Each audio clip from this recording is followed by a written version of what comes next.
Good afternoon, everyone. It's June 20 today, and for today's video, I'm gonna show you guys how to open a laptop. It's super easy. First is just use your two hands. Then with your right hand, place it under the laptop. Then with your left hand, place it on top and split it like this. Wow, easy.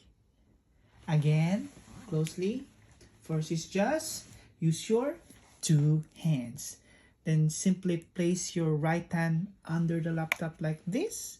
Then with your left hand on top, then split it like this. Wow, easy.